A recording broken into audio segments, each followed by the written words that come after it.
سب سے اعلیٰ درجے کا اسلام کیا ہے؟ من سلم المسلمون من لسانہ و یدہ۔ زندگی میں یہ طے کر لو، کوئی کتنا ہی تمہیں دکھ پہنچائے، کوئی کتنا ہی تمہاری بےعزتی کرے، چپ ہو جاؤ، سہ جاؤ۔ مرنے والے کی کیا عزت، کیا ذلت، میں نے تو مر کے دیکھا ہے، اور مجھے یہ حدیث سمجھ میں آئی ہے بڑی اچھی طرح، موتو قبل ان تموتو، کہ مرنے سے پہلے مر جاؤ۔ اس وقت اگر میں مر جاتا تو مجھے کوئی گالیاں دیتا تو مجھے کیا نقصان تھا، اور مجھے کوئی نعرے لگاتا میرے لیے تو میرا کیا نفع تھا۔ تو مرنے سے پہلے مر جاؤ، کوئی تمہیں برا بھلا کہے تو تمہارا کیا نقصان ہے، تمہیں کوئی واہ واہ نعرے لگائے تمہیں کیا نفع ہے۔ اگر اللہ راضی ہے تو مرد آباد اور زندہ باد سے بے نیاز ہو۔ ابو ذر رضی اللہ تعالیٰ عنہ کو ایک آدمی نے گالیاں دی تو انہوں نے فرمایا، بیٹا ایک گھاٹی آگے آ رہی ہے، اس میں گر گیا تو جو کچھ کہہ رہے ہو اس سے بھی زیادہ کا حقدار ہوں، اور اگر پار ہو گیا تو تیری گالیوں سے مجھے کوئی فرق نہیں پڑتا ہے۔ من سلم المسلمون من لسانہ و یدہ موتوا قبل ان تموتوا۔ چونکہ آج کل اخلاق ہیں انتقامی، معاف کرنے والے اخلاق ہیں نہیں، انتقامی اخلاق ہیں۔ ہمارا معاشرہ انتقامی ہے، اچھا کرو گے تو ہم اچھا کریں گے، برا کرو گے تو ہم برا کریں گے، جیسا کہو گے ویسا ہم سے سنو گے۔ یہ ہمارا ماحول ہے، یہ ہمارا۔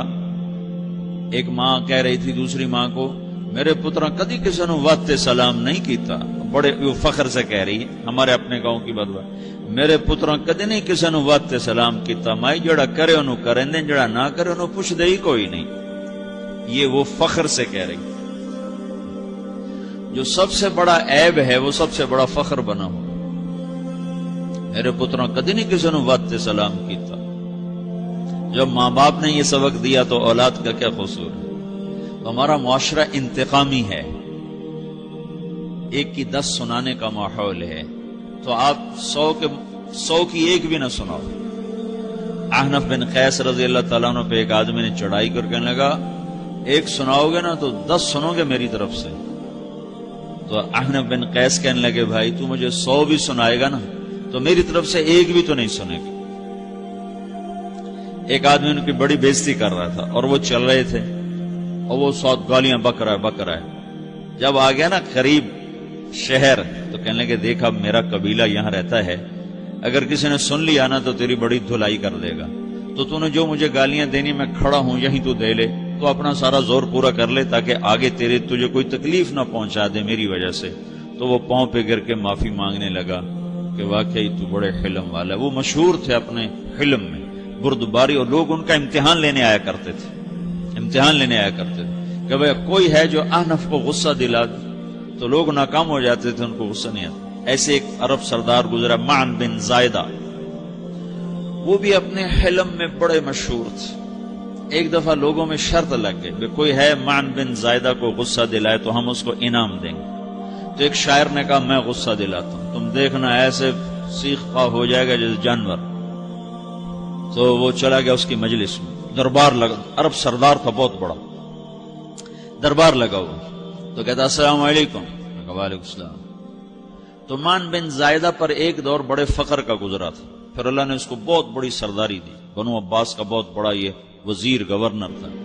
تو کہتا اتذکر اذ لحافک جلد شاۃ واذ نعلاک من جلد البعیر، کیوں بھائی تجھے یاد ہے جب تیرا بستر بکری کی کھال تھا اور تیرے جوتے اونٹ کی کھال کے تھے؟ تو کہنے لگا کیوں نہیں یاد، بھلا کوئی ماضی بھی بھولتا ہے؟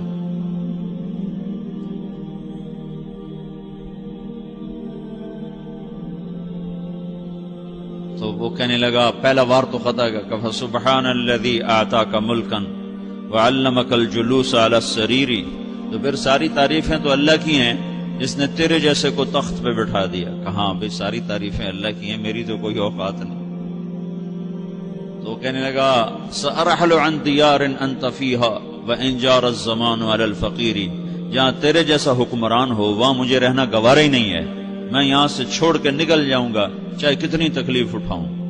بڑے دربار میں یہ ایک گورنر اور وزیر سے بات ہو رہی ہے، تو وہ کہتا ہے اچھا بھائی اگر تو ہمارے پاس رہے گا تو ہم تیرا اکرام کریں گے، اور اگر تو جانا چاہتا ہے تو پھر رافقت کا سلام. تو وہ یہ بار بھی خالی گیا تو پھر کہنے لگا فجد لی یبن ناقصۃ بمال.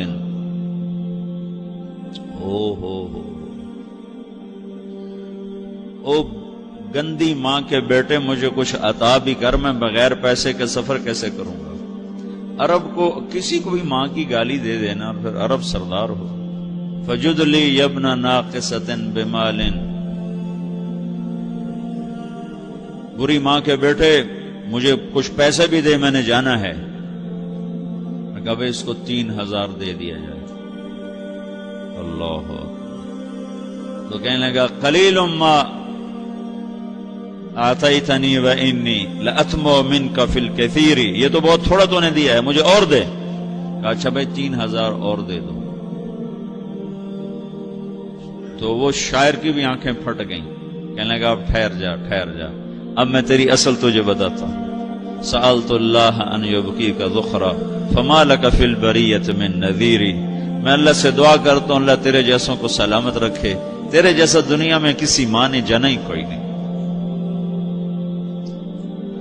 فمنک الجود والافضال حقا وفضل یدیک کالبحر الغزیر. تو ہی سخی ہے، تو ہی کریم ہے، اور سمندر بھی تیری سخاوت کے آگے کچھ نہیں ہے. تو نے کہا اچھا بھائی تو نے ہماری برائی کی، ہم نے تمہیں 6000 دیے، اب تو نے ہماری تعریف کی، ابھی 10,000 اور دے دو اس کو. باتیں ہی رہ گئیں، باتیں ہی رہ گئیں. کہاں سے لائیں ایسے لوگ؟ ہمارا معاشرہ انتقامی ہے، بدلہ لینے کا ہے، بدلہ لینے کا. تو میرے ساتھ کیا میں نے بھی کرنا ہے. اعلیٰ درجے کا اسلام یہ سکھا رہا نہیں چپ ہو جاؤ، سلام مت بن جاؤ، سلامتی بن جاؤ، سلامتی کی علامت بن جاؤ. من سلم المسلمون من لسانہ ویدہ. اب وہ سوال کرتا ہے یا رسول اللہ ای الایمان افضل، سب سے اعلیٰ درجے کا ایمان کیا ہے؟ اسلام کیا ہے؟ کلمہ، نماز، روزہ، حج، زکات. اعلیٰ درجے کا اسلام کیا ہے؟ من سلم المسلمون من لسانہ ویدہ. یہ اخلاق کا ادنا درجہ ہے، ادنا درجہ ہے. ادنا درجے پر پہنچ کر آپ اسلام میں اعلیٰ درجے پر آ سکتے ہیں. وہ سوال کرتا ہے ایمان کیا ہے؟ تو آپ نے کہا اللہ پر، فرشتوں پر، کتابوں پر، رسولوں پر، موت کے بعد کی زندگی پر، تقدیر پر. اب ایک اور سائل سوال کرتا ہے ای الایمان افضل، سب سے اعلیٰ درجے کا ایمان کیا ہے؟ تو آپ نے فرمایا حسن الاخلاق، اچھے اخلاق سب سے اعلیٰ درجے کا ایمان ہے. جو آدمی اسلام میں، جو آدمی اخلاق میں، جو مرد عورت اخلاق میں ادنا درجے پر ہوتا ہے وہ اسلام میں اعلیٰ درجے پر پہنچتا ہے. اب اگر وہ اخلاق میں اعلیٰ درجے پر آ جائے تو اب یہ کہاں پہنچے گا؟ اب یہ کہاں پہنچے گا؟ میرا نبی کہہ رہا ہے سب سے اعلیٰ درجے کا ایمان ہے حسن اخلاق، حسن اخلاق. ابو ہریرہ نے پوچھا یا رسول اللہ وما حسن الاخلاق؟ یہ بھی ایک اور حدیث ہے. یا رسول اللہ حسن اخلاق کیا چیز ہے؟ تو آپ نے 3 چیزیں فرمائی، تصل من قطعک وتعطی من حرمک وتعفو عمن ظلمک. جو تم سے توڑے نہ تم اس سے جوڑو. نہیں کرتا سلام نہ کریں، کوئی ہم چھوٹے باپ کے ہیں؟ ہم تو کبھی بھی نہ کریں، ہم تو کبھی بھی نہ منہ تھوکیں بھی نہیں. ہم تو میرا نبی کہہ رہا ہے جو توڑے تم اس سے جوڑو، جو محروم کرے اس سے عطا کرو، جو زیادتی کرے اس سے درگزر کرو. یہ 3 کام جو عورت مرد کر لے گا یہ اخلاق کے اعلیٰ درجے میں ہے. جب یہ اخلاق کے اعلیٰ درجے پر پہنچتا ہے تو پھر میرا نبی کیا بشارت دیتا ہے؟ ادنا درجے پر پہنچ کر تو اعلیٰ مسلمان کی بشارت ہے، اور اخلاق میں اعلیٰ درجے پر پہنچ کر میرا نبی کہتا ہے کاد الحلیم ان یکون نبیا. اعلیٰ اخلاق والا بس نبی بنتے بنتے رہ جاتا ہے. اعلیٰ اخلاق والا ایسے ہے جیسے کہ نبی، قریب ہے کہ وہ نبی بن جائے. یہ تو ہے نا ترجمہ، لیکن ہم ہمارے اردو میں کہتے ہیں وہ نبی بنتے بنتے بنتے رہ گیا. کیا مطلب؟ کہ اس میں اور نبی میں صرف نبوت کا فرق رہ جاتا، باقی وہ سب کچھ حاصل کر لیتا ہے. تو یہ سارے دین کا میں نے آپ کو خلاصہ بتایا ہے. میری آپ کی ضرورت ہے کہ میرا اسلام اعلیٰ درجے کا ہو. من سلم المسلمون من لسانہ و یدہ، میرا ایمان اعلیٰ درجے کا ہو.